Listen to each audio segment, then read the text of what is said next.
flowers in your hands, close your eyes till the end of the mantra and offer the flowers at His Divine Holiness on His feet at the end of the mantra. Pushpanjalihi Guru Brahma Guru Vishnu Guru Devo Maheshwaraha Guru Sakshat Parabrahma Tasmai Shri Gurave Namaha Akhanda Mandalakaram Vyaptam Yena Characharam Tatpadam Darshitam Yena Tasmai Shri Gurave Namaha Ajnanatimirandasya Jnananjanashalakaya Chakshurum Nilitam Yena Tasmai Shri Gurave Namaha Aneka Janma Samprapta Karma Bandha Vidahine Atmajnana Pradhanena Tasmai Shri Gurave Namaha Mannada Shri Jagannatho Matguru Shri Jagadguru Mamatma Sarvabhutatma Tasmai Shri Gurave Namaha Ishvaro Gururatmeti Murti Beda Vivagine Vyomavavyapta Dehaya Dakshinamurtaye Namaha Nithyanandam Paramasukhadam Kevalam Jnanamurtim Gandhatitam Gaganasatisham Tattvamasyadiraksham Ekam Nityam Vimalamachalam Sarvadhi Sakshibhutam Bhavatitam Trigunarahitam Satgurum Tam Namami Pushpanjalim Samarpayami Bhagavat Shri Nithyananda Paramashiva Charana Kamalebhyo Namaha Om Nithyanandam.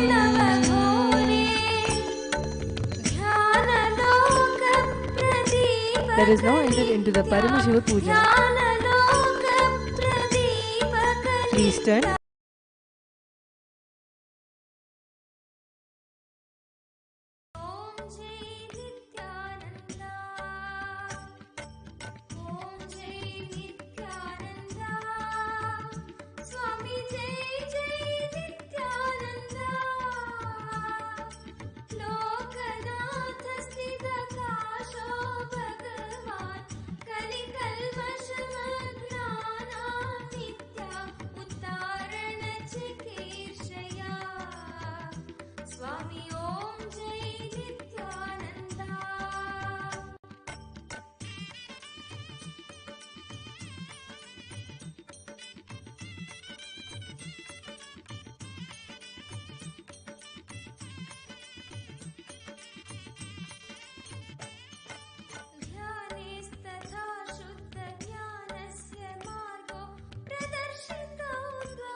Loknath स्थित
श्री श्री नित्यानंद स्वामी की जय।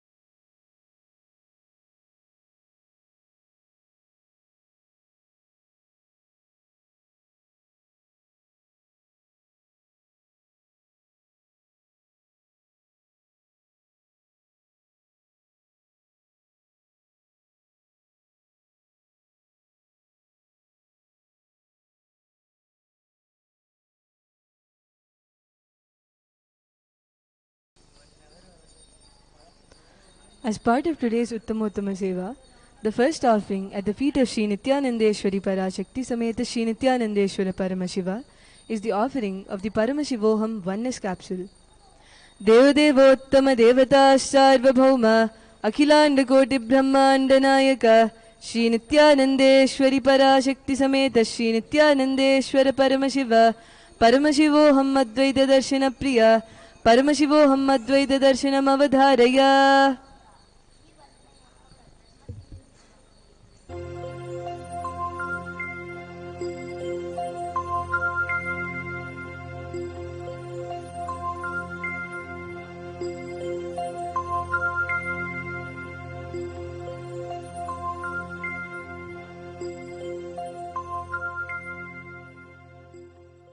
குருபாதமே நித்ய குருபாதமே நம்மை காக்க மண் மீது நடை போடும் திரு கற்பத்தரு நித்ய குருபாதமே. குருபாதமே நித்ய குருபாதமே நம்மை காக்க மண் மீது நடை போடும் திரு கற்பத்தரு நித்ய குருபாதமே. மறை நான்கின் பொருளாக இறையன்பின் திரளாக உலகாலும் அருளாகுமே. வேதங்கள் துதிப்பாடும் உயர் வேதம் என்னாலும் நித்யானந்தன் பாதமே. நித்ய குருநாதன் திருப்பாதமே. குருபாதமே நித்ய குருபாதமே நம்மை காக்க மண் மீது நடை போடும் திரு கற்பத்தரு நித்ய குருபாதமே. குருபாதமே நித்ய குருபாதமே நம்மை காக்க மண் மீது நடை போடும் திரு கற்பத்தரு நித்ய குருபாதமே.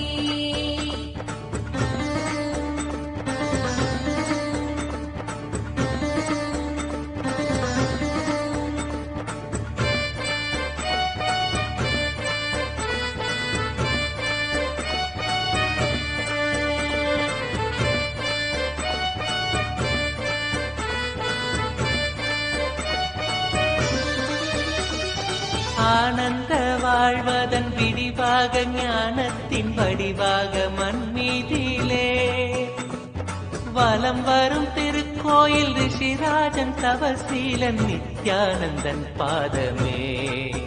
நித்ய குருநாதன் திருப்பாதமே. குருபாதமே நித்ய குருபாதமே நம்மை காக்க மண் மீது நடை போடும் திரு கற்பத்தரு நித்ய குருபாதமே. குருபாதமே நித்ய குருபாதமே நம்மை காக்க மண் மீது நடை போடும் திரு கற்பத்தரு நித்ய குருபாதமே.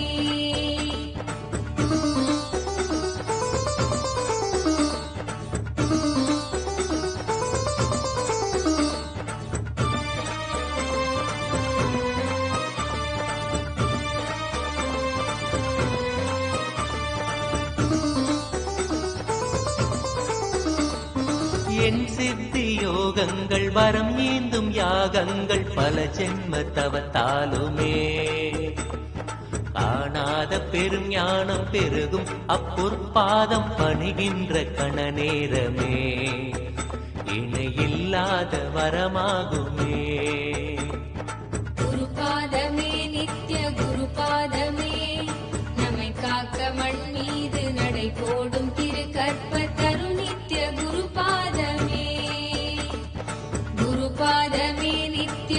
குருபாதமே நம்மை காக்க மண் மீது நடை போடும் திருக்கற்ப தரு நித்ய குருபாதமே.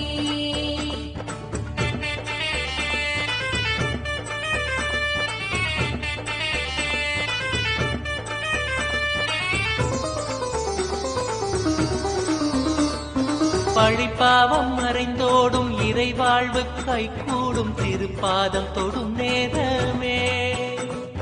வேதன் அவன் செய்த விதி மாற்றி புதிதாக்கும் விந்தை செய்யும் பாதமே. நித்ய குருநாதன் திருப்பாதமே.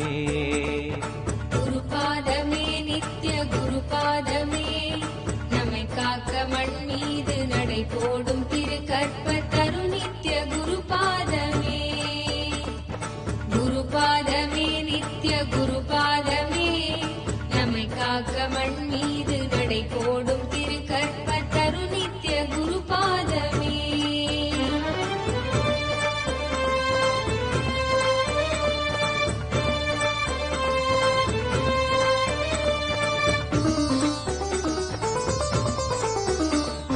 நூறாக உணர்கின்ற புலனைந்தும் குரு நித்யன் பதம் சேர ஒன்றாகுமே.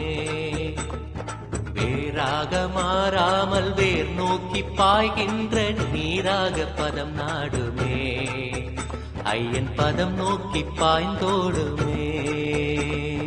குருபாதமே நித்ய குருபாதமே நம்மை காக்க மண் மீது நடை போடும் திருக்கற்ப தரு நித்ய குருபாதமே.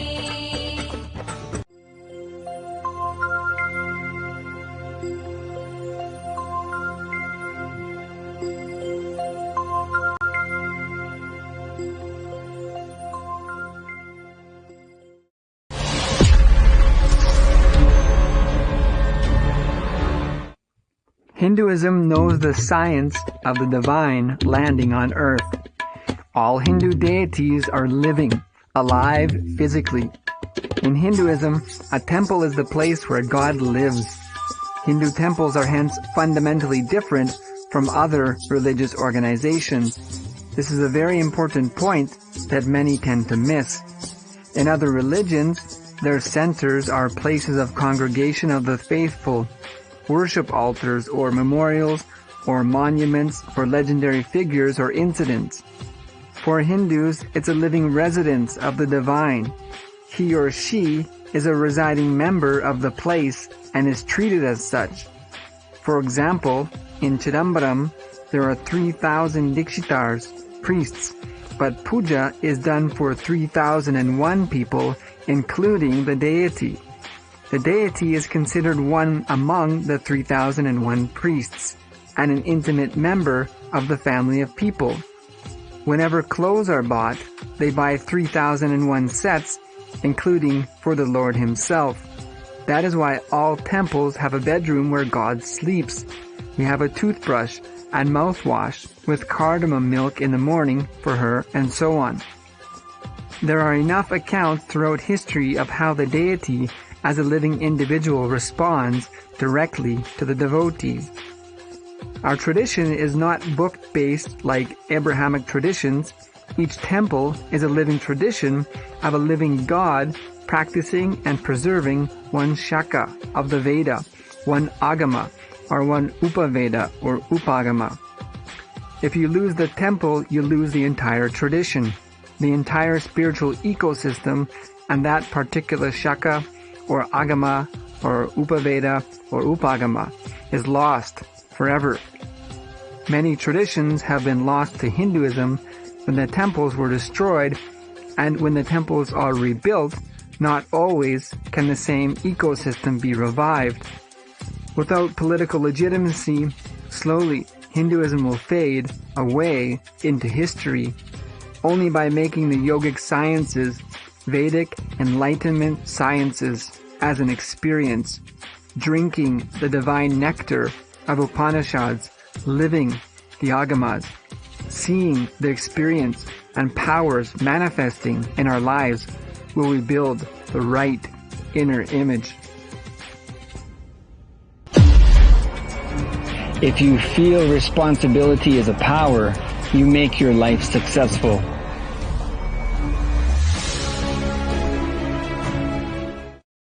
When life is poised on the verge of a breakthrough, or a breakdown that threatens existence itself, the Supreme Superconsciousness, Paramashiva, descends in human form as an avatar.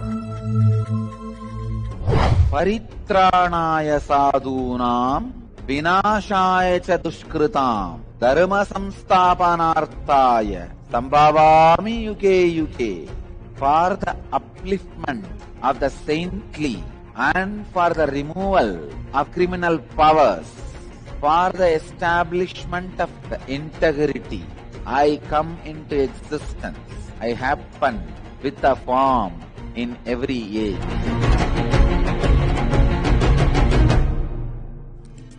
Avatars embody the compassionate and auspicious intervention of Paramashiva to rejuvenate and expand life. Humanity is way overdue for the next breakthrough. Now, Paramashiva has descended again. Bhagavan Sri Nithyananda Paramashivam is here for you. Just as the rain is drawn to the parched earth, he is drawn to our plane, compelled by nothing but boundless compassion to fulfill the longing of 1,000,000 hearts, to blast through our impossibilities and re-establish us in a lifestyle of enlightenment. Resplendent with the Uttamuttama, the best of the best, he has a proposal for you. Will you become me? Blessed are we to have Paramashiva himself as Guru. On Guru Purnima, bask in his love and compassion. Open yourself to receive all he has come down to shower upon you. On July 16th, join us and celebrate Guru Purnima, the most auspicious day to remember Guru in your life. Offer Pratyakshapada Puja and Tulabaram. Receive the blessings of His Divine Holiness, Bhagavan Sri Nithyananda Paramashivam.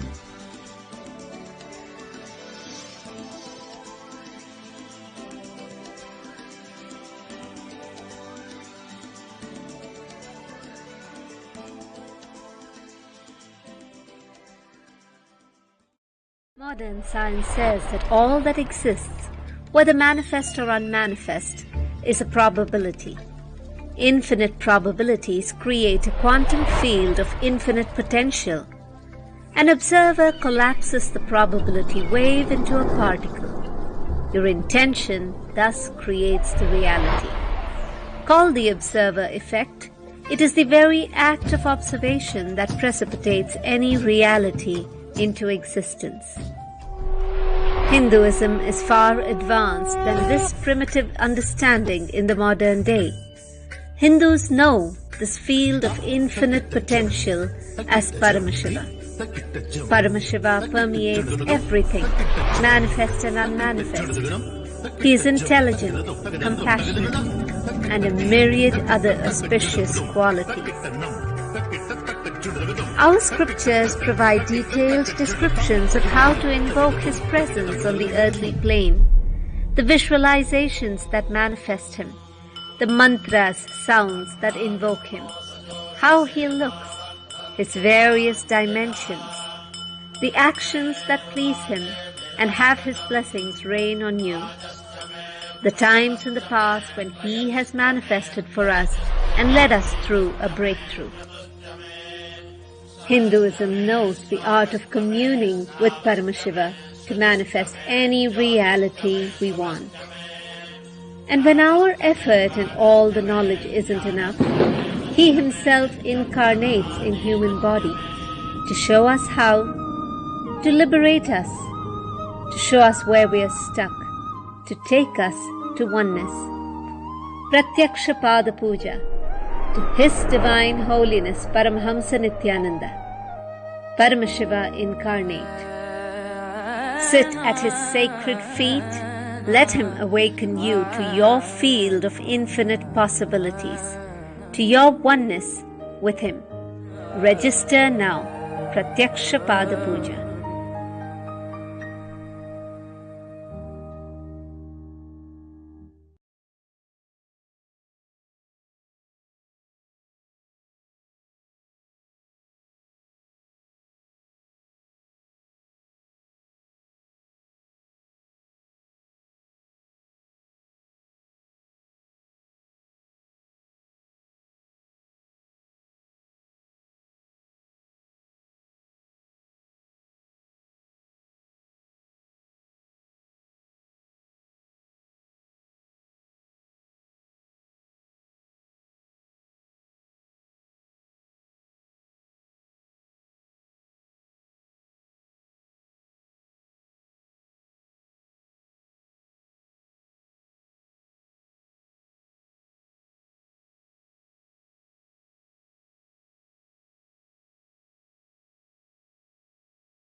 तत्त्वमस्याधिलक्ष्यम् एकं नित्यं विमलमचलं सर्वधी साक्षिभूतं भावातीतं त्रिगुणरहितं सद्गुरुं तं Namami.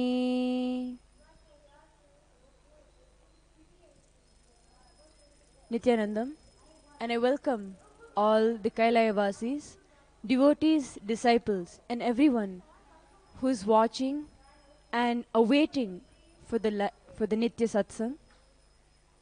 As the series of the Nitya Satsangs have been going on, and as Guru Purnima is approaching, the term of Guru Bhakti is just overflowing within the whole Sangha.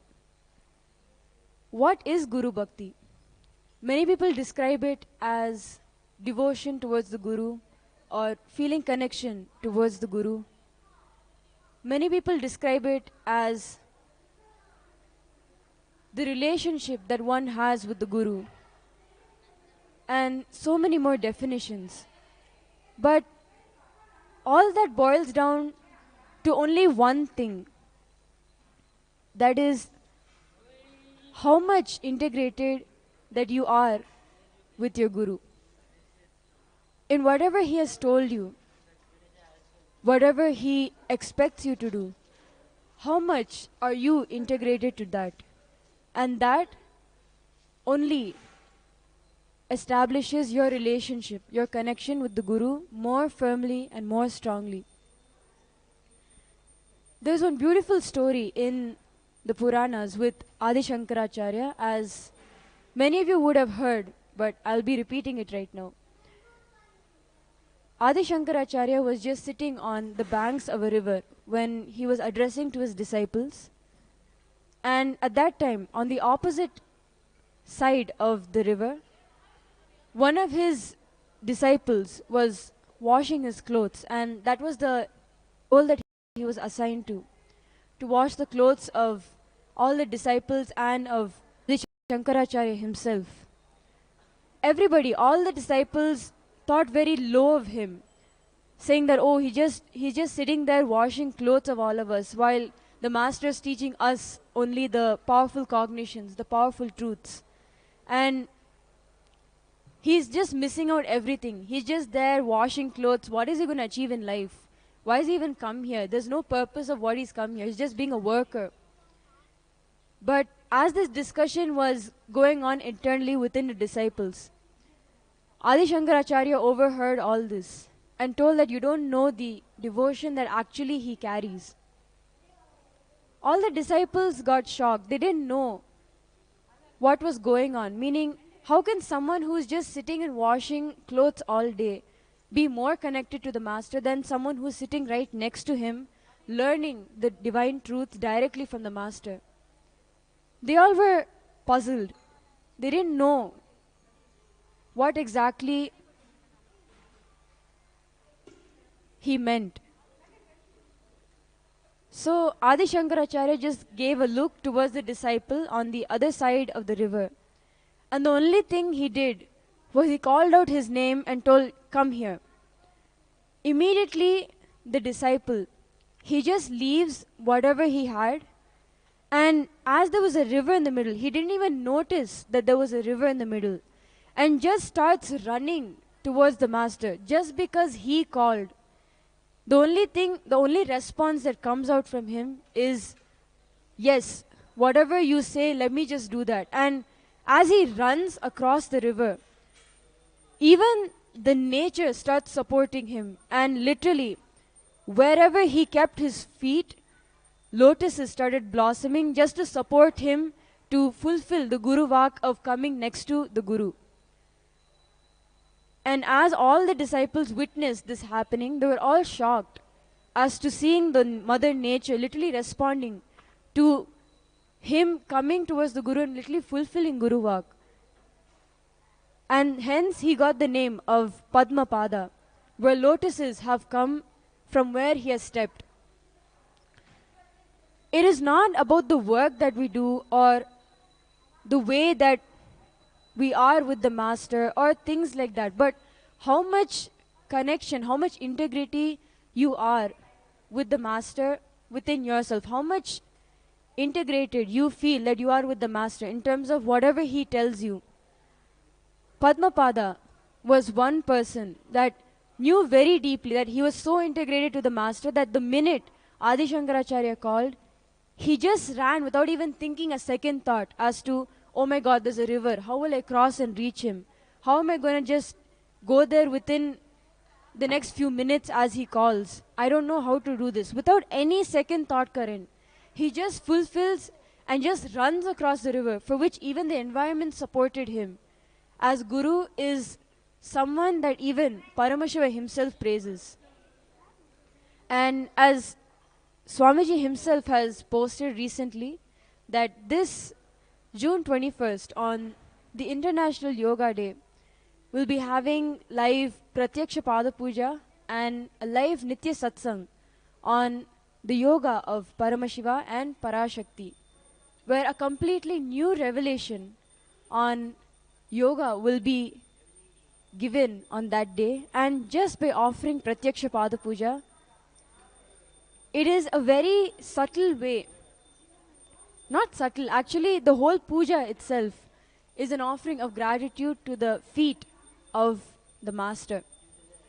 And obviously, as Guru Purnima is also approaching on July 16th, it is a very big opportunity to offer Pratyaksha Pada Puja and also the Uttamottama Seva, where the best of the best is offered at Paramashiva, Parashakti and His Divine Holiness Bhagavan Shri Nithyananda Paramashivam Swamiji's own feet.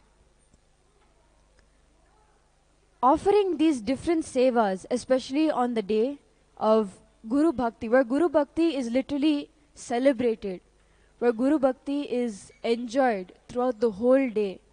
Offering these sevas where the Guru is just ready to accept anything and everything. Any incompletion that you have, you can just surrender on that day. Anything that you want to gift him, he will just accept that day. That is the day literally he goes into the space saying that whatever you offer, I will accept. Whatever you want, I will give. And offering the Uttamottama Seva on that day, literally giving the best of the best to him on that day, is something that one should not miss. And one should not miss getting the blessings on that day, because literally when one offers the best of the best, when the Guru is in such a receptive mode, he or she will not only get the blessings of what they want, but actually 1,000 times more than what they want and what they have expected. As many of you would have heard the story of Krishna and Sudama.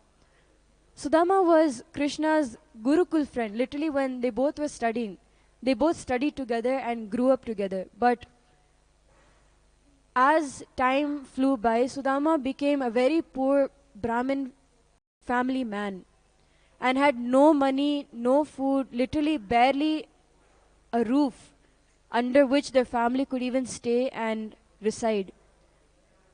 As Krishna himself was an incarnation and he was literally ruling the whole world. He was the king and had everything with him. Sudama's wife just reminds Sudama of his friendship with Krishna and tells him, why don't you ask Krishna for help? But as Sudama, whenever he remembers Krishna, he doesn't remember the riches that he possesses now or the name that he'll get if he takes Krishna's name. But he only remembers that feeling connection that he had with Krishna, of the Sakha Bhava, the deep friendliness that he had with Krishna.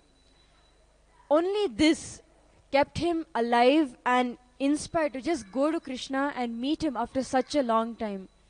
And that bhava is what Krishna literally worships when he goes down to Sudama's feet and washes his feet, giving him the different offerings that literally one would give to the divine.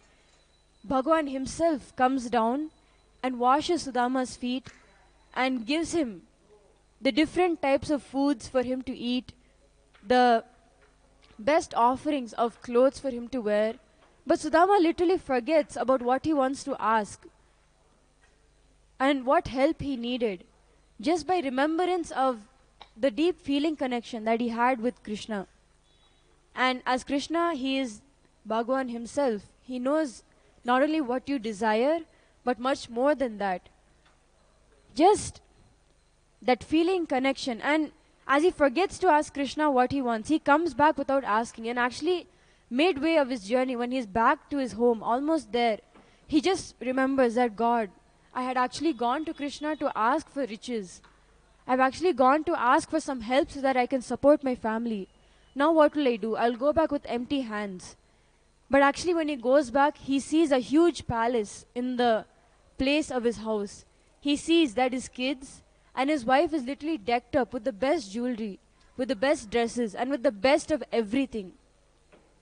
Sudama is literally shocked, but understands that just by his feeling connection with Krishna, and just by remembrance, just by that joy of remembering Bhagwan's Leelas, he's not only gifted the desire that he wanted to ask for, but gifted much more than that. And now, not only he has the basic support to support his family, but even the things to enjoy and the more deeper feeling connection with Krishna himself. So,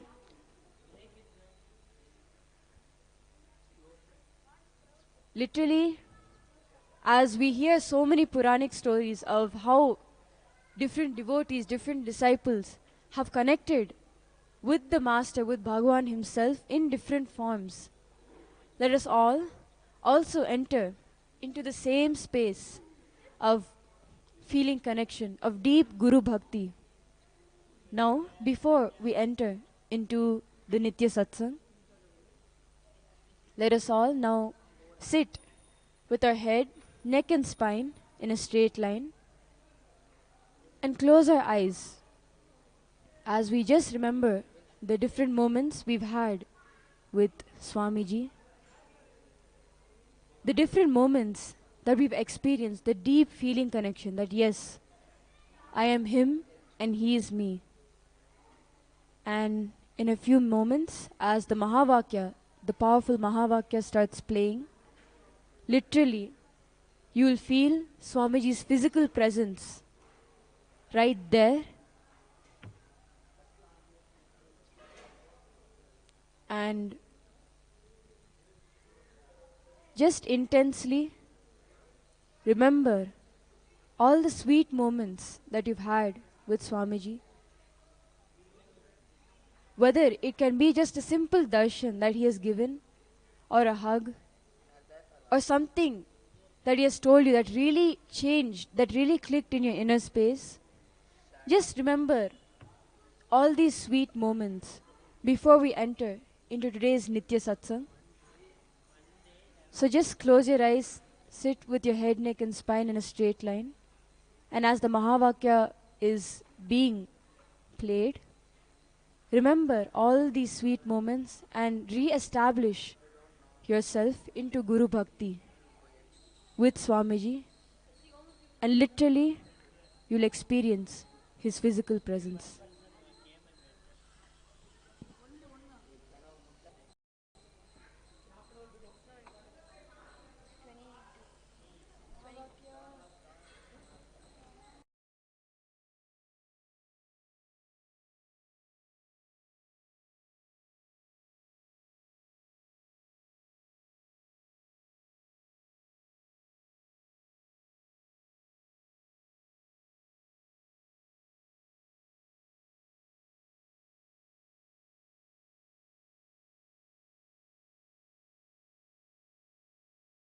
The eyes and manifest the powers of Paramashiva. Om Nithyananda Paramashivoham.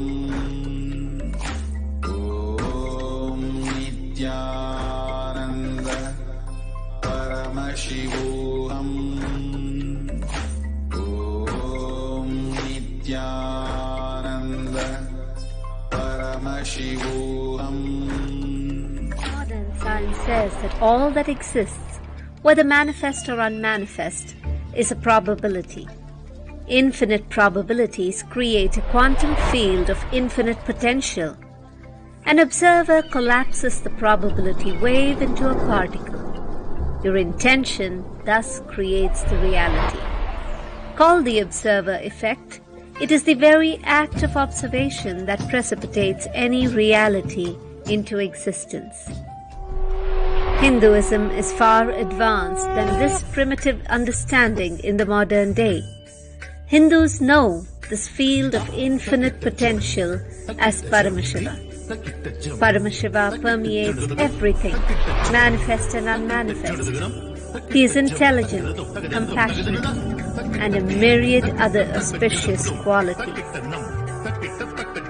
Our scriptures provide detailed descriptions of how to invoke His presence on the earthly plane, the visualizations that manifest Him, the mantras, sounds that invoke Him, how He looks, His various dimensions, the actions that please Him and have His blessings rain on you, the times in the past when He has manifested for us and led us through a breakthrough.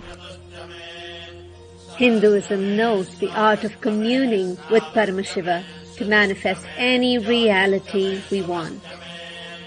And when our effort and all the knowledge isn't enough, He Himself incarnates in human body to show us how, to liberate us, to show us where we are stuck, to take us to oneness.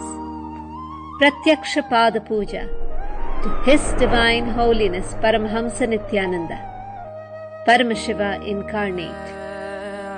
Sit at His sacred feet. Let Him awaken you to your field of infinite possibilities, to your oneness with Him. Register now. Pratyaksha Pada Puja.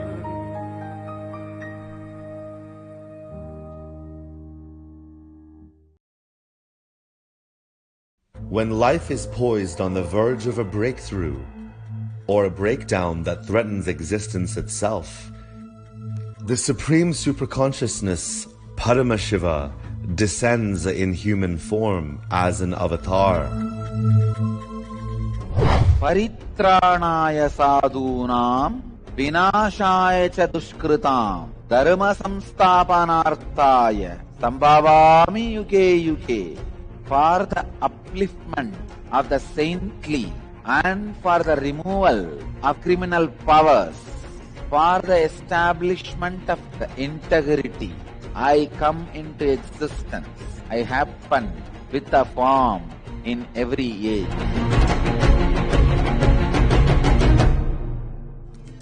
Avatars embody the compassionate and auspicious intervention of Paramashiva to rejuvenate and expand life. Humanity is way overdue for the next breakthrough. Now, Paramashiva has descended again. Bhagavan Sri Nithyananda Paramashivam is here for you. Just as the rain is drawn to the parched earth, He is drawn to our plane, compelled by nothing but boundless compassion to fulfill the longing of a million hearts, to blast through our impossibilities and re-establish us in a lifestyle of enlightenment. Resplendent with the Uttamuttama, the best of the best, He has a proposal for you. Will you become me?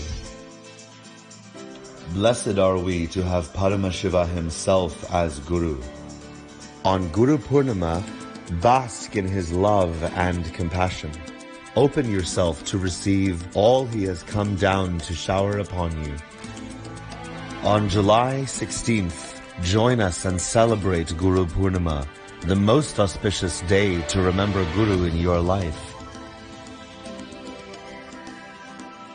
Offer Pratyakshapada Puja and Tulabaram. Receive the blessings of His Divine Holiness Bhagavan Sri Nithyananda Paramashivam.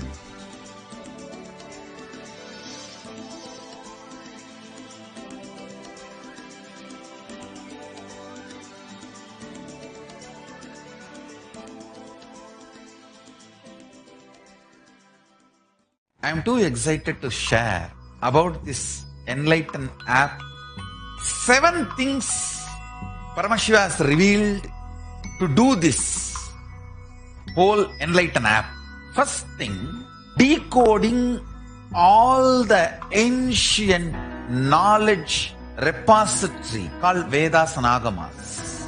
Second, mapping the cosmic principles to your bio-memory and making you manifest the reality you want. Third, constantly supporting you to manifest the reality you want through will persistence. Fourth, helping you break your laziness, tiredness, boredom patterns. Fifth, constantly inspiring, keeping you energetic. You will immediately taste success. Sixth, giving you more and more powers, energies. 7, ultimate, literally having an incarnation next to you, protecting, supporting, enlightening, and raising you to the next level. I've just multiplied myself to 7 billion to assist each one of you in a customized way, the way you want. That is Enlighten app. Whether the flights, aircrafts, vimanas for different dimensions of the universe are bending the time into time traveling, everything is now getting done through artificial intelligence in technology, customizing it for your biomemory, mapping the cosmic principles to your biomemory and awakening your biomemory.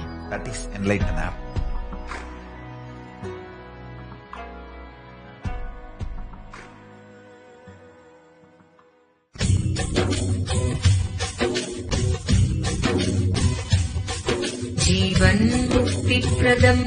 Paramahamsa Nithyananda, a rare living incarnation, is named among the world's 100 most spiritually influential personalities today.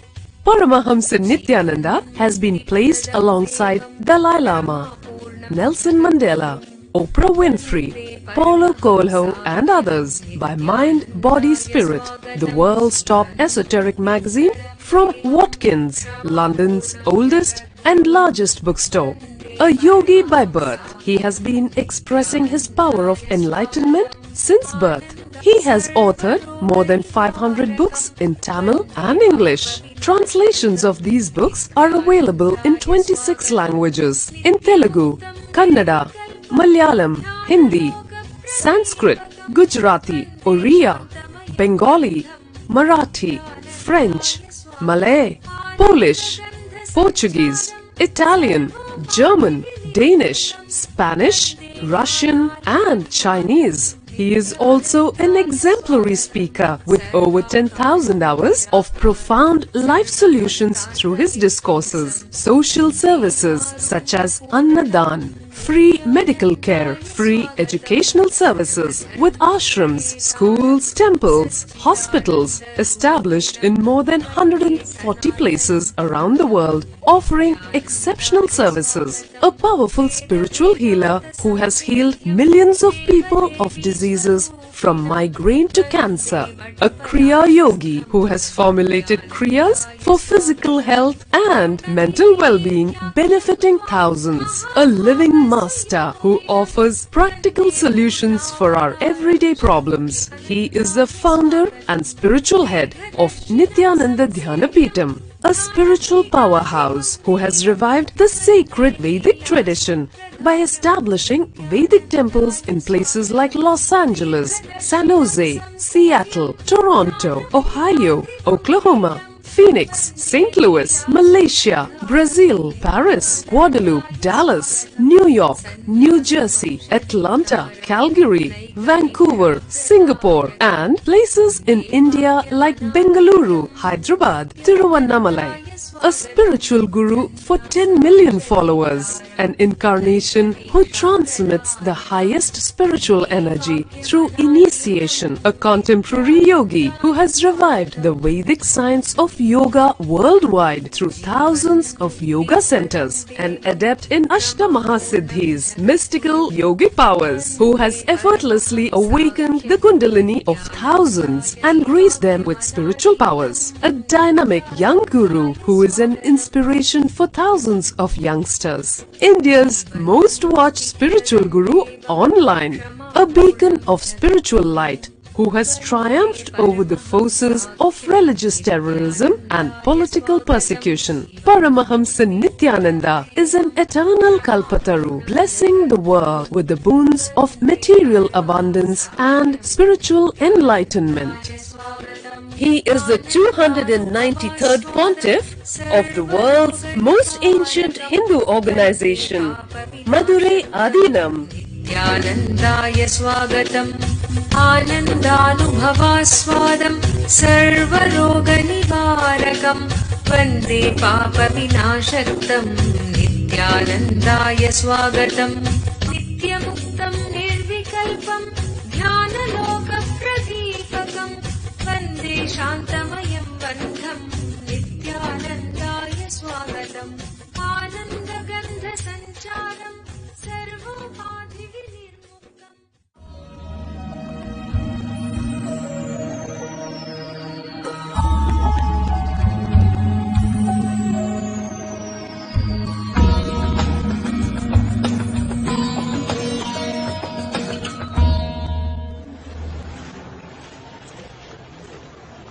This whole Himalayas is Upanishad. Just be.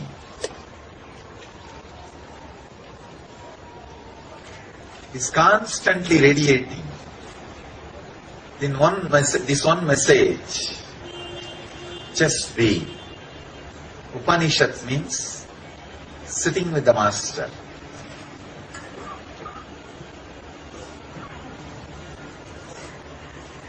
Himalayas is the ultimate master.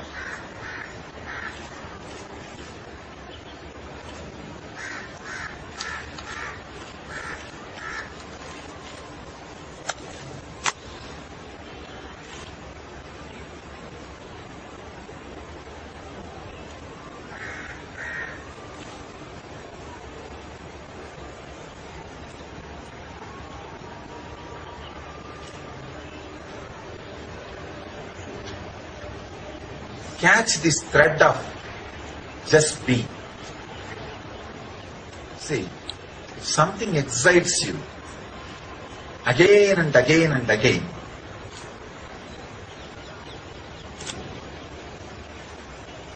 that is the path for your enlightenment. So make sure just being, the Upanishad, excites you again and again and again. That is your sadhana. Upanishad, just sitting.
You can't talk too much about silence.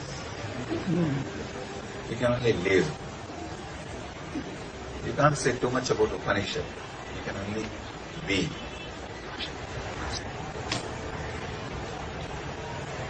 So take this as today's message. Just be. Upanishad.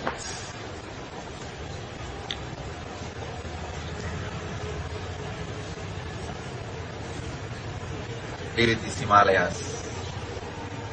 Be with this Ganga. Be with the Master. You have Murti, Tirtha, Sthala. All the three.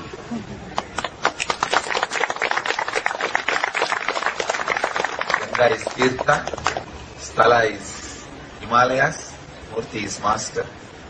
You have all the three. Experience enlightenment. Achieve and radiate the eternal bliss. Nithyananda. Thank you.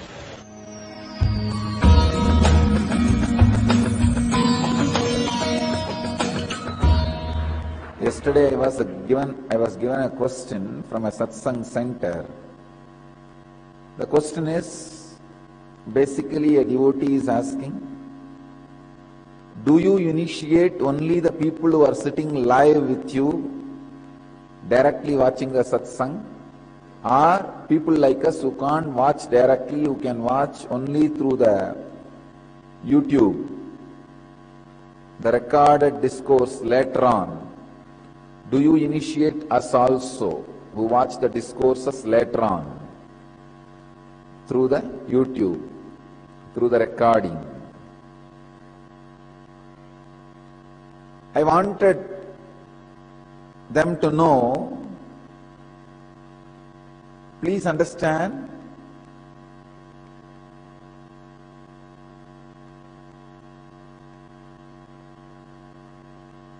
the initiation happens whenever you melt down with a deep trust and feeling connection with the Master. When you melt down with a trust and deep connection, you are sitting live with me.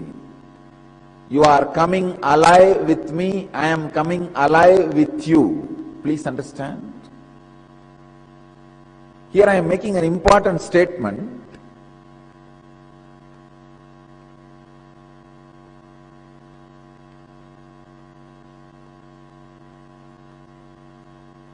A sincere seeker, a sincere disciple, when he sits with a deep, melting, relaxed mood with the Master, not only Master comes alive with the disciple, disciple also comes alive with the Master. Please understand.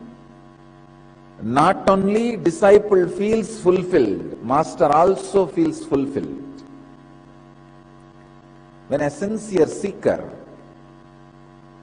melts down in the deep trust and relaxes, the transmission of the lamp happens automatically. If you are sitting with a deep trust and a relaxed mood, understand, I am alive with you, you are alive with me. When a sincere seeker sits around me, not only he is fulfilled, I am also fulfilled. My mission is getting fulfilled. A sincere seeker, when you sit around me, I don't even expect you to do puja to me or meditate or do any rituals. Just if you sit around me, not only you are fulfilled, you are feeling the fulfillment, I am also feeling the fulfillment. When a sincere seekers come and sit with me, I am also happy. A sincere seeker deeply fulfills a Master. When you melt down and sit with a deep trust, the connection happens, the initiation happens, the transmission of lamp happens. But one thing, If you have the habit of coming and sitting in the morning satsang, not only the initiation will happen, you will practice these techniques systematically, and the next evolving will be more easy. See, there are so many instructions and understandings which I add continuously every day. If you are watching the recorded discourse on YouTube, you will not be watching in proper time. Today's session you may watch tomorrow, and yesterday's session you may watch day after tomorrow. The timing may not be proper, so only those difficulties should be avoided. If you are watching the recorded discourse on YouTube, decide every day you will sit only at particular time, watch only the last day, yesterday's discourse. That's it. So have that habit of maintaining that continuity. Don't change the dates and time of the discourses. If you have the continuity, you will have the same effect of watching the live NTV.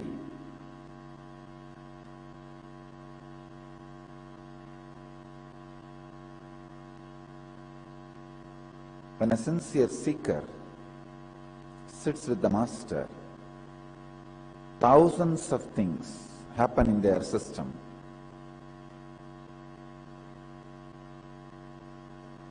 Upanishad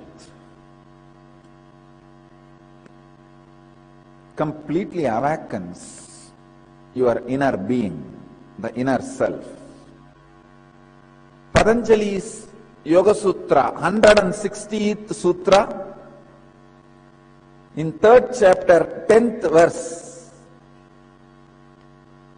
subject is Upanishad.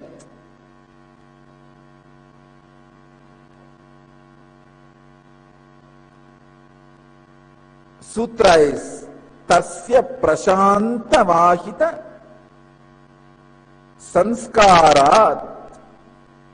Tasya Prashanta Vahita Sanskarat.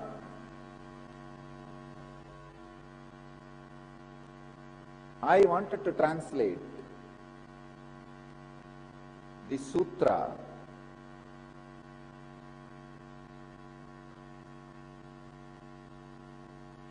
and express my experience. Please understand.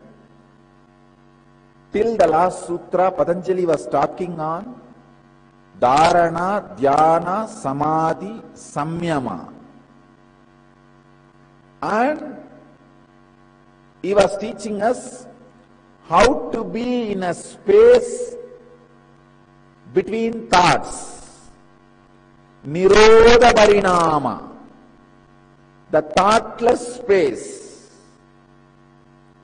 Now he is teaching how to establish yourself in the thoughtless space. Yesterday I spoke how to experience thoughtless space when you sit with a deep trust with the master and listen to him, listen from him. There is gap between thoughts and you are something beyond thoughts. That relaxed sitting, Upanishad, a deep sitting with a receptive mood and a deep trust and feeling connection, gives you the experience of Nirodha Parinama, the space between thoughts. Experience between thoughts. Now I am saying, sitting again and again with master in deep trust makes you established in that space. Please understand.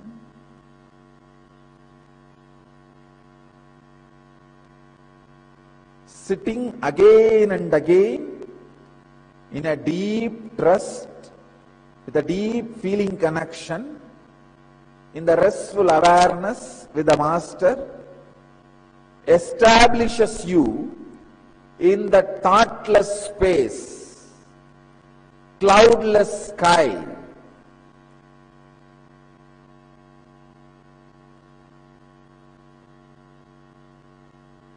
Somebody has asked me, there's one more question.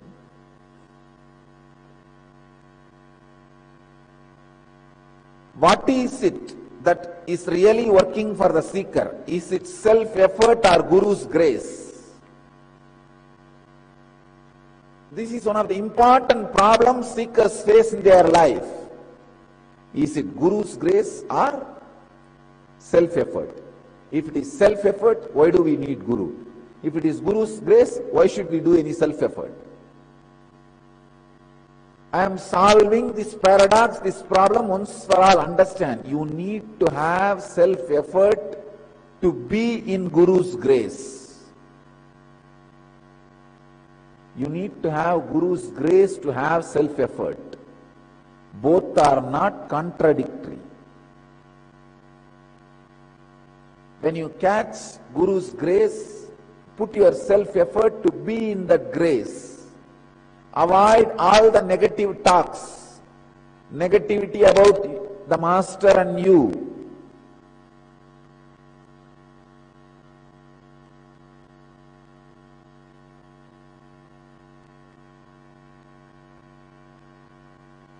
When you have the Guru's grace, take the inspiration from him and start the self-effort.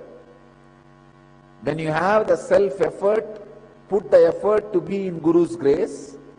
When you have Guru's grace, use that grace to create self-effort. You need to have self-effort to sit in Guru's grace, to be soaked in Guru's grace every day. The last sutra, Patanjali says, how to experience Nirodha Parinama, means the dimension of thoughtless space. A beautiful word, Nirodha Parinama. The dimension of you in which you are thoughtless. The space in which you are thoughtless. How to experience that? Experience happens when you sit in a deep trust with the Master.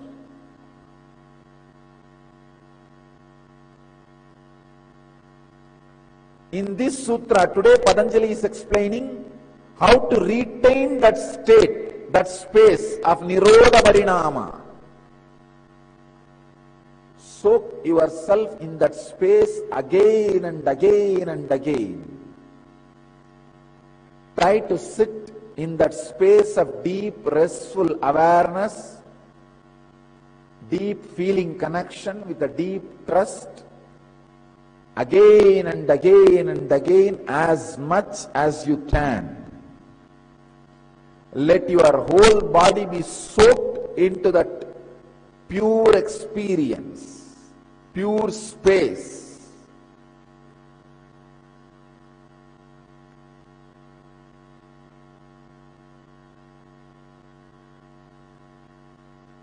Sit as much as possible, as many times as possible, in unclutched mood, receptive mood, in Master's presence. Second, if you are not able to sit in the Master's presence, even if there are 7 people who are experiencing Kundalini experience, the levitation, if you sit at least with that group, where at least 7 people are levitating, that group itself will have the collective consciousness, the Master's presence. Please understand. If 7 people are experiencing Kundalini experience, levitation in your satsang center, be very clear, you have my presence completely. Because usually if 7 people are experiencing that levitation, all different energies related to 7 chakras are active in that space.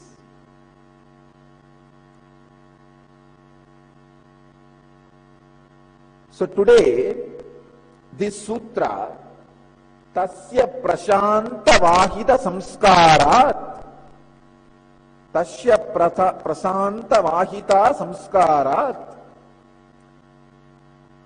this space Nirodha Parinama becomes eternal in you when you become steady and soaked in the same Master's presence where the thoughtless space is happening again and again.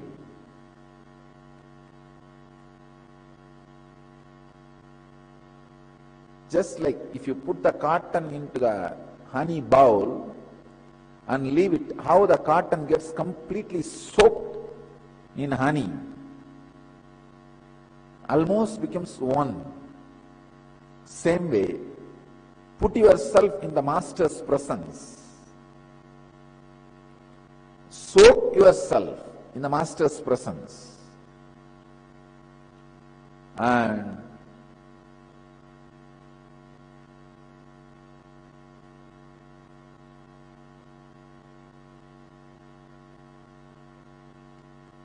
soaking yourself in the Master's presence will automatically, naturally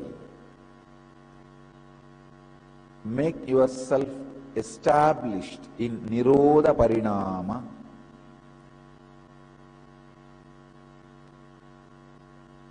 No mind state, no mind space.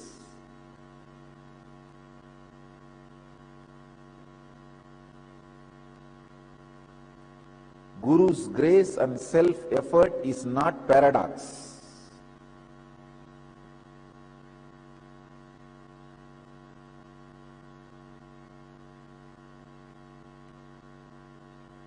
Sit in the restful awareness, unclutched move, the deep trust and feeling connection with the Master in Upanishad. As much as possible, as long as possible, as many times as possible. I can give you one more tip. Every night before falling asleep, at least listen 10 minutes to some of my discourse in a deep, restful awareness, in a relaxed way. Listen and just fall asleep. You will see, whole night you are not just in ordinary sleeping mood, you are in Upanishad. Whole night you will be in Upanishad.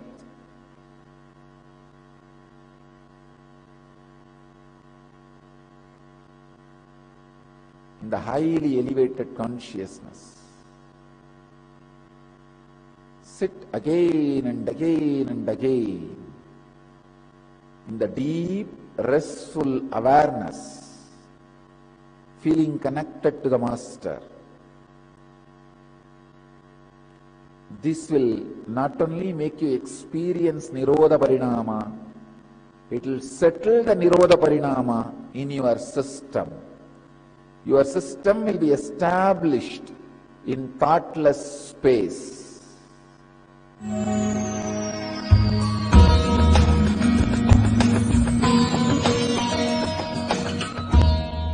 Incarnation is a huge river, but during the rainy season itself, make a small canal and make a tank inside your own land.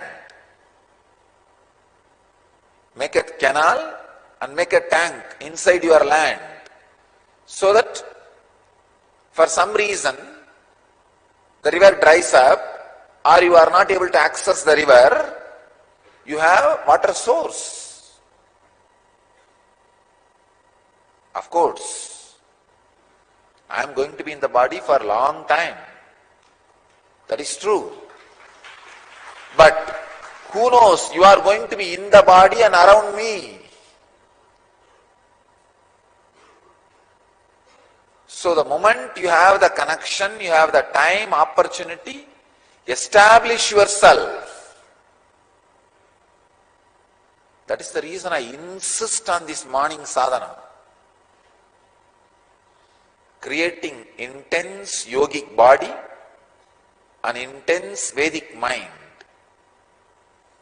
Even if you are not there tomorrow here, you should not feel that you lost one day. The best thing you can achieve in one day, you achieve it by the morning sadhana. So your accounts is clear. No, I have not lost anything.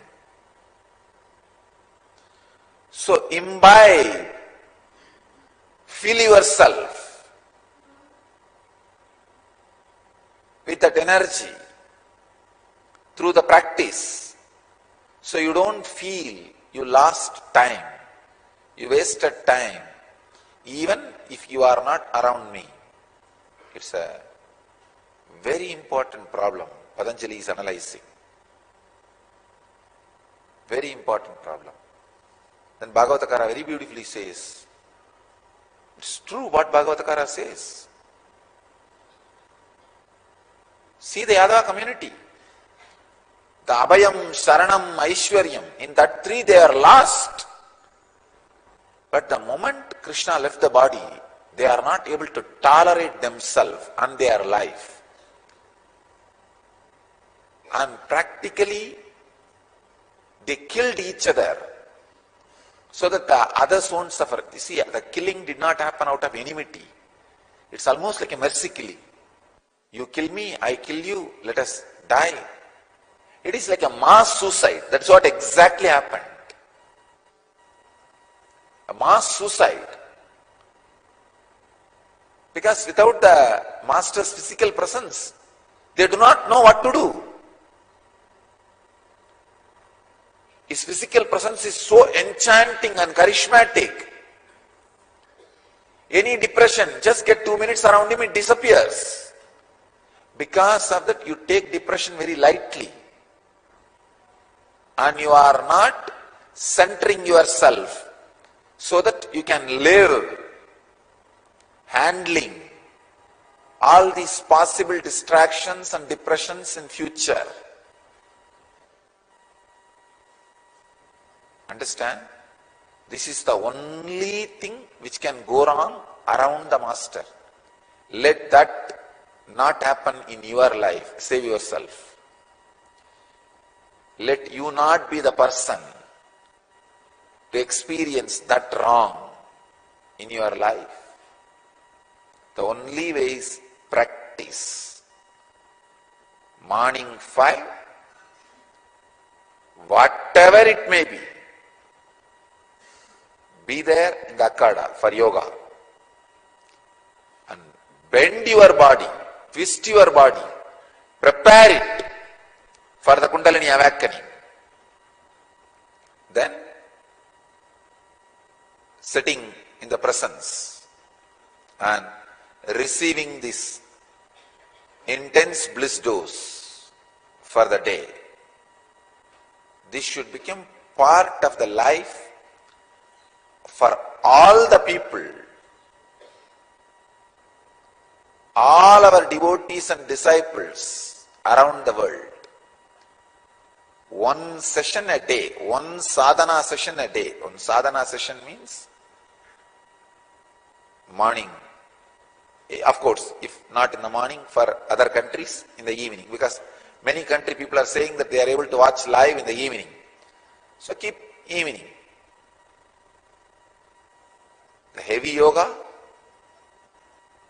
to create yogic body and Pratyaksha Pada Puja. Sit in a complete unclutched, feeling connected way. Unclutched from what is outer world, feeling connected with what is inner. Sit. That is what I can say as Upanishad, the ultimate sitting.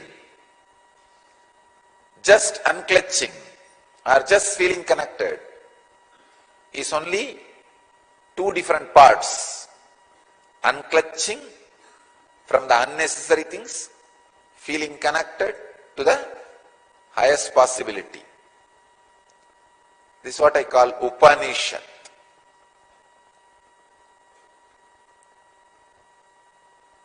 Upanishad is more deeper than Zazen. In Zazen, you sit unclutched. In Upanishad, you melt also with the feeling connection.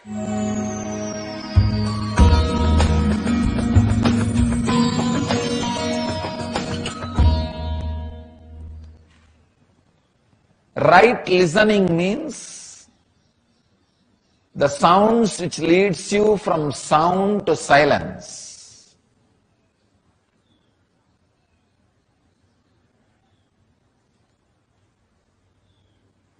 The right listening can happen when you are ready to listen with anything. Chirping of the bird can lead you to enlightenment. Sound of bamboo can be the Upanishad mantras.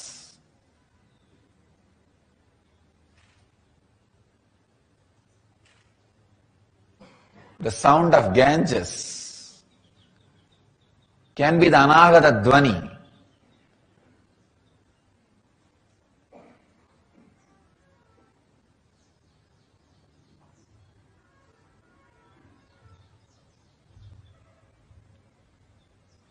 With right listening, everything that echoes in your system, everything that reverberates in your inner space leads you to silence.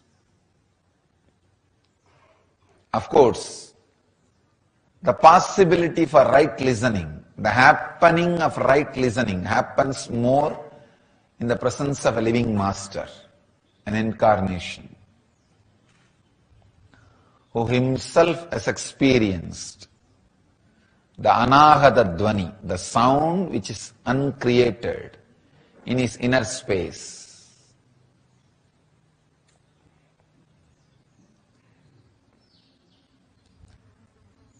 The master's words come from a frequency where what you are seeing as the world is too small. What you see as the world is illusion in my space. So anything comes from my space and reaches your inner space lead you to the same experience of my space. So any word which comes from this inner space and enters your inner space leads you to the same experience of my inner space. Means this is smaller reality than the sounds created.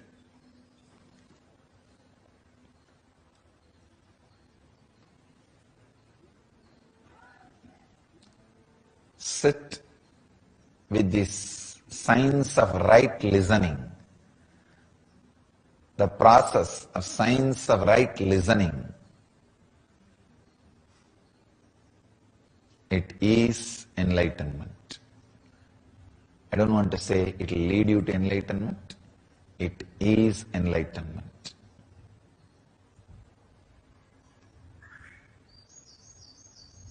What Upanishads calls as Shravana, what Buddha calls as Sammati, what J. Krishnamurti calls as right listening is God.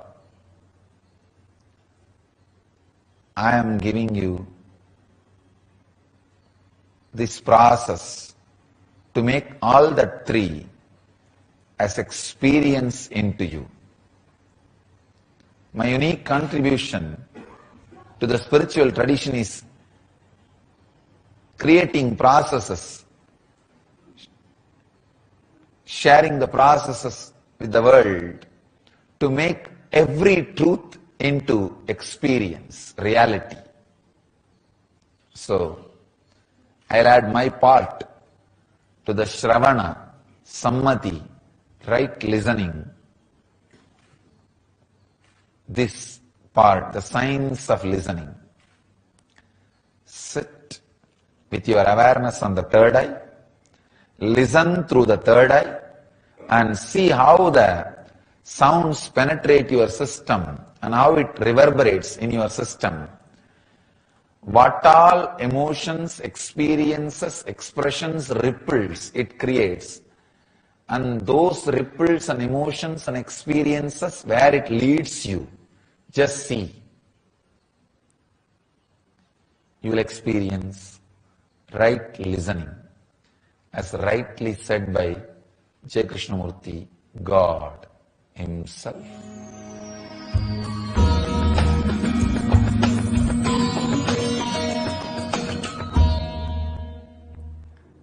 Just yesterday, I was reading an article, Stephen Hawking taking on God.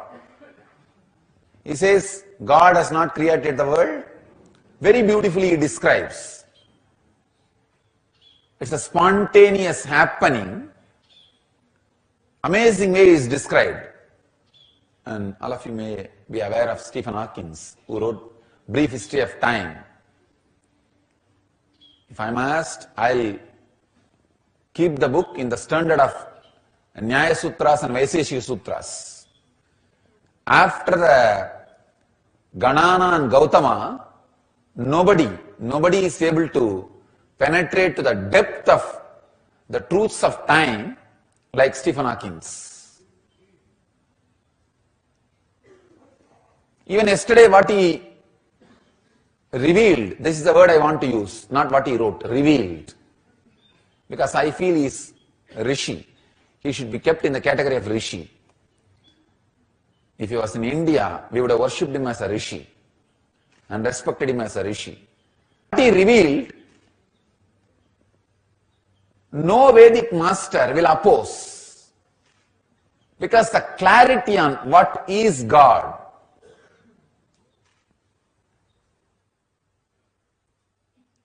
even if he does not agree with our clarity, we will have patience. Can you spend a little more time with us explaining? Can you elaborate to make our logic catch up with you?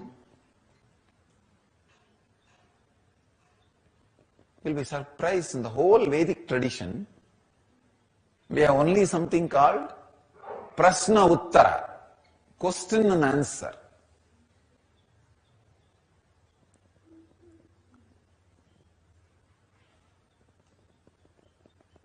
When Buddha comes, ready to take everybody one step further, all the Brahmanas, the Vedic priests, drop their Shrukshruva, Homas, Yajnas, go and sit at the feet of Buddha and evolve.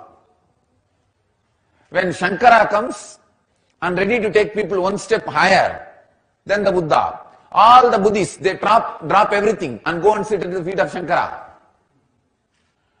When Nagarjuna comes from the Buddhist tradition and ready to take everybody one step higher than Shankara, all the Shankarites drop their danda and everything, go out and sit at the feet of Nagarjuna.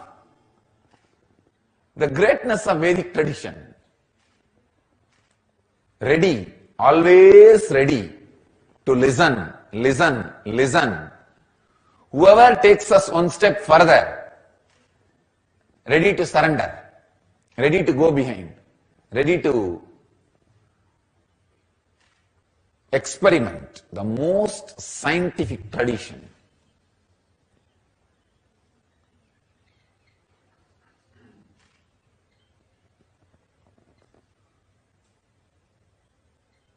Masters of holistic living.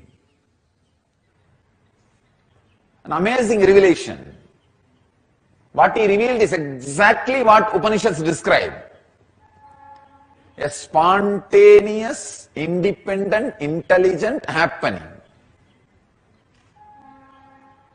He bases his whole creation on a certain law. which is beyond law.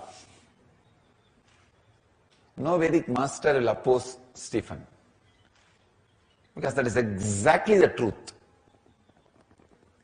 Maybe Stephen needs one last push to experience that inside him. What has happened in him as a revelation, if it becomes experience, he will write few more things.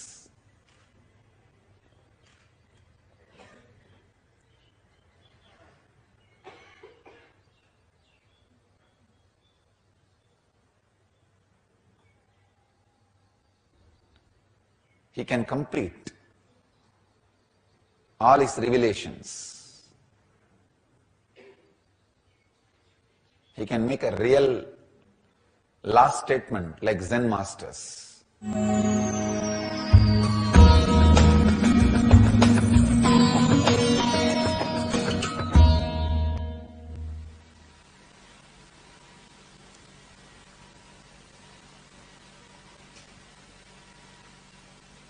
I tell you, just a simple understanding there is a gap between your thoughts and this truth, when it is heard in such close space from a person whom you trust and who has no vested interest, something happens in you. I tell you, even at this moment, thousands of you are sitting with me in the closed space. Understand? Closed space does not mean you alone sitting with me. You sitting with me intimately. There is some space between you and me which nobody is allowed, where nobody else is allowed. Those few moments only you cherish with me.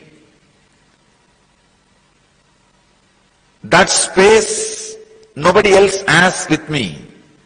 If you are sitting with that feeling, please understand, you are sitting with me alone. Sitting with me alone does not mean there should not be any other person next to you. It means the deepest possible intimacy, the deepest possible feeling connection exists between you and me. You know, even though there are so many people sitting next to me, there is something between me and him which is deeper than anybody else, anything I know. Understand?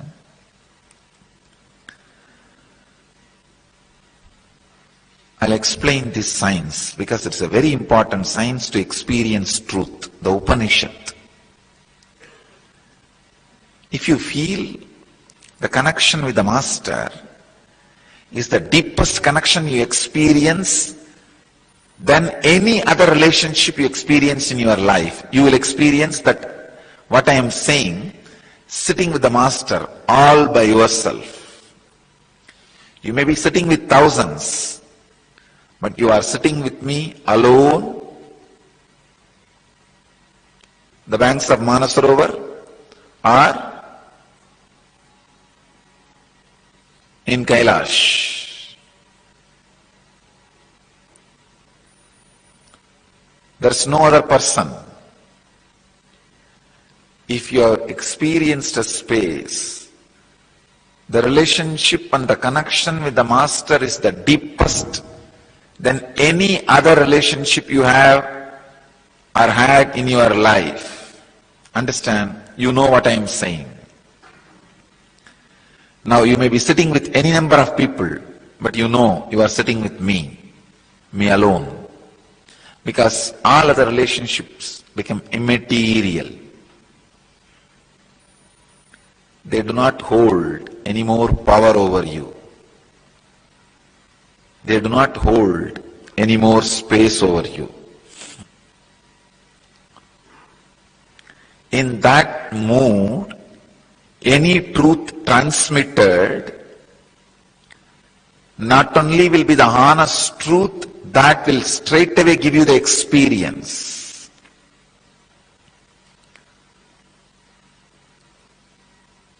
That is why I am telling you, the traditions which misses this great bhakti, love, will always tell you words are ultimate because they cannot take you beyond words.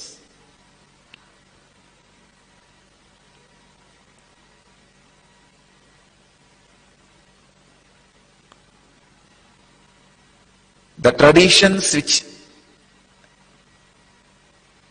understands this guru-disciple relationship not only will accept, will be able to take you beyond words. Because to take you beyond words, you need to relax in certain space. You need to know, by me teaching this great truth to you, I have nothing to gain and you have nothing to lose. See, when I was sitting with Ram Surat Kumar, if he is going to say, word is ultimate or there is something much more than words, whatever his response will be, I know he has no vested interest. He is going to tell the truth just for my sake. He has nothing to gain, I have nothing to lose.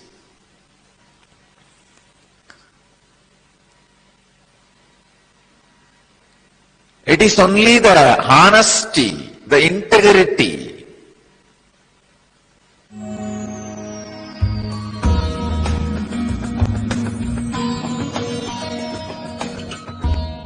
Krishna says very clearly, knowing the quality of my inner space, let you be liberated, you will be liberated. So knowing the secrets of my superconsciousness is not like knowing my glory. No, you can never know. It is only a method to liberate yourself. Method to liberate yourself.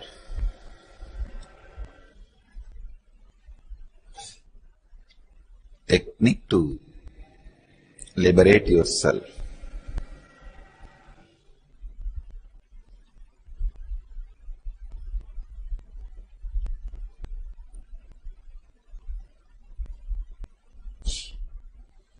Unfortunately, the secrets to superconsciousness can't be revealed much by the words, maybe.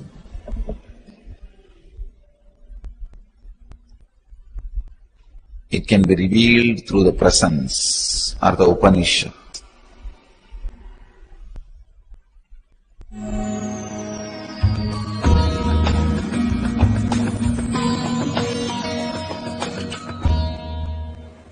Today's subject is awaken your extrasensory powers through super DNA.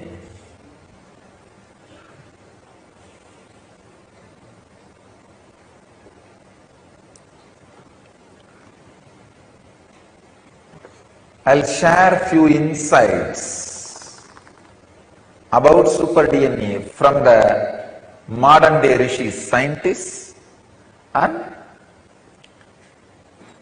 some of the scriptural quotations from ancient rishis.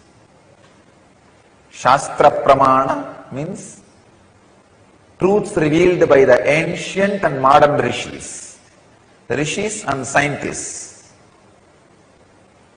And Atma Pramana, my own experience about these revelations, so that it can become Apta Pramana, experience of the masters for you.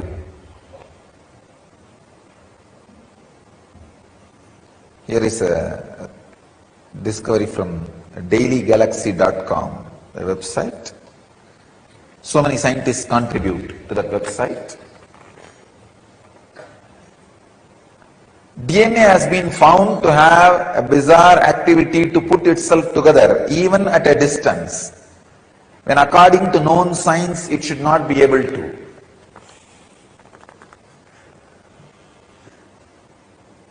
I'll explain how the teleporting, telepathy, all these things are possible. It is just because of this truth.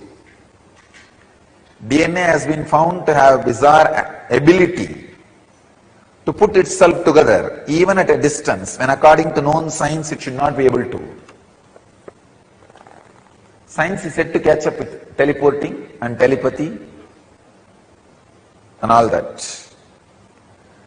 Scientists Grezna and France found out that DNA can cause patterns in vacuum, producing magnetic wormholes. Please understand, it's a new word, wormholes. Wormholes are tunnels like connections between areas in universe through which DNA attracts bits of information outside time and space and passes them on to our consciousness. It was noted that this information can be passed on between individuals whose DNA is turned on or activated.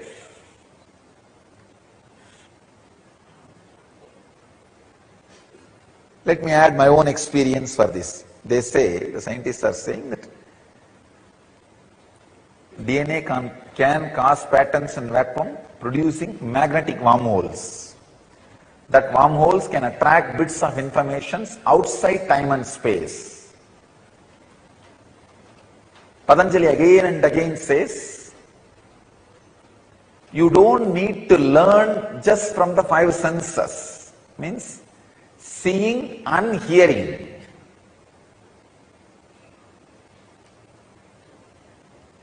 I have an example of Vivekananda.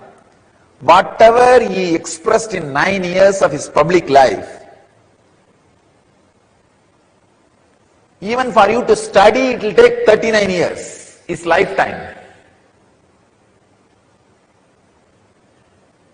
This proves solidly Vivekananda did not receive all information through eyes and ears. You can take my example. Whatever I expressed in last 8 years, even for you to study and understand, it will take at least 33 years. Forget about experiencing and expressing, just to study. Very clearly you can see, logically you can see very clearly, objectively you can see, this much of information cannot get into the system through ears and seeing or any other education method within last 33 years, even if I was studying all 33 years, 24 hours.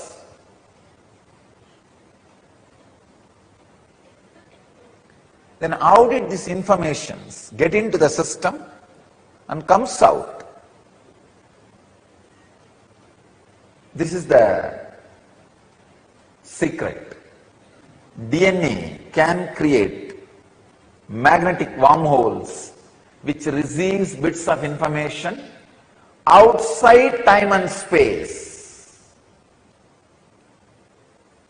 That's what we call consciousness.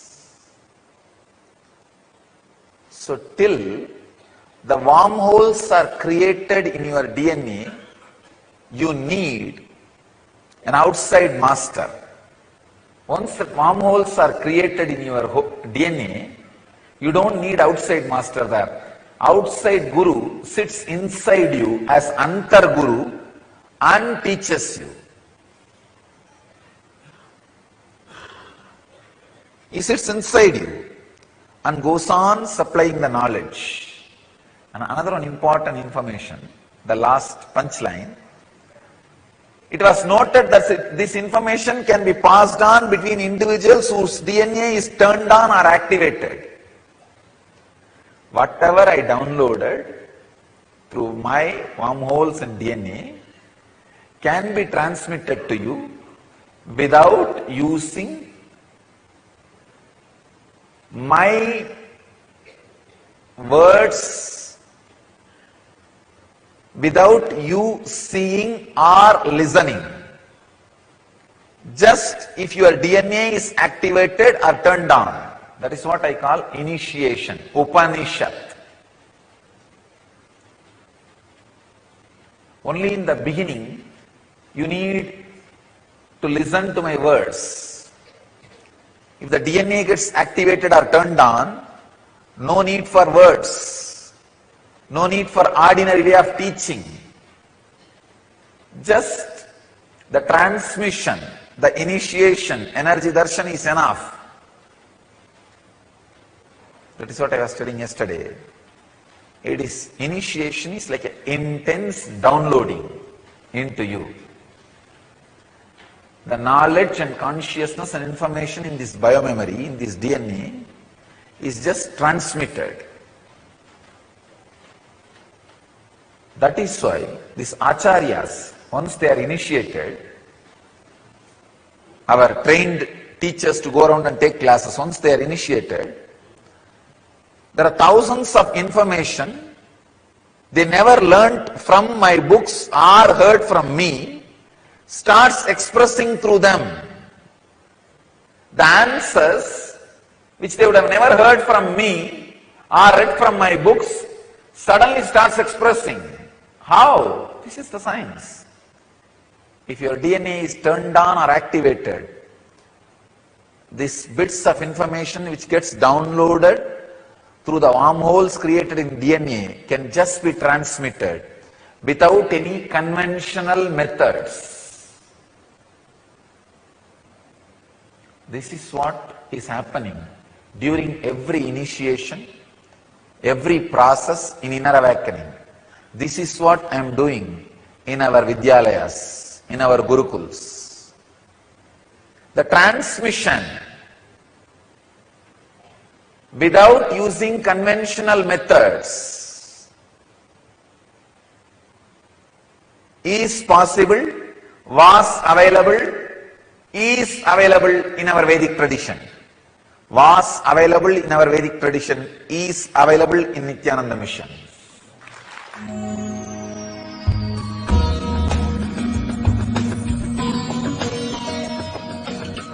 These are some of the clearest cases. Nothing like when you have energy transmission, diksha, you are waking consciousness with the awakened. Means when you want to wake up and see, whole thing should look more deeper. Green should look more greener. Rose should look more rosy. And color should look very deep.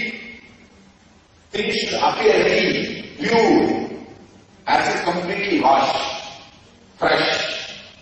If you are experiencing the conscious waking, you receive darshan from person who is waking consciousness. If you are experiencing waking consciousness, you receive darshan from person who is in conscious waking state. This understanding about each state will give you the clarity about the master and the path you are traveling. Are you growing? Are you progressing? You will understand that. The next is the conscious dreaming and dreaming consciousness. If you have a meditation in the night, even if you have one or two dreams, you will be just aware that dreams are moving like a clean, conscious light. The dreams are moving like a line, like a picture. How in the screen, the projector, things are moving. Like at the screen of your consciousness, this will be moving. If you are clear how that moves in your inner space, you are conscious, you are dreaming. That state, if you go through, be very clear. If you are consciously dreaming, you can be sure you receive darshan from a person who is dreaming consciously. If you are consciously dreaming, to receive darshan from a person is consciously dreaming. Sleeping consciousness, I will explain. Early morning, you will not have awareness, alive, fresh. And this awareness consciousness, just for no reason, you will be sitting in His presence. You will have pure awareness, consciously. You know, you are in pure awareness. You are in pure awareness. So if you are having the awareness conscious experience, you are in conscious awareness. So, this is what I call Upanishad. The experience of Upanishad.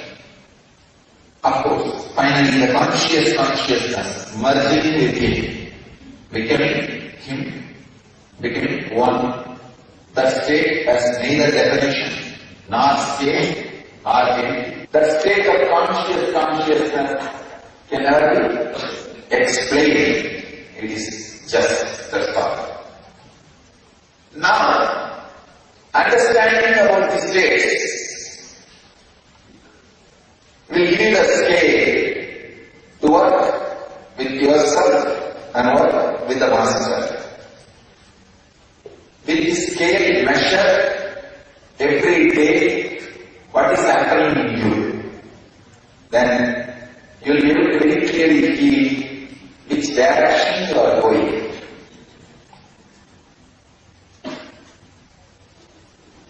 Are you in the right direction? Are you in the right person? Because before starting your work, you need to know, are you in the right direction? Are you in the right person? After that, forget about everything. Just flow with it. Flow with the energy. Welcome to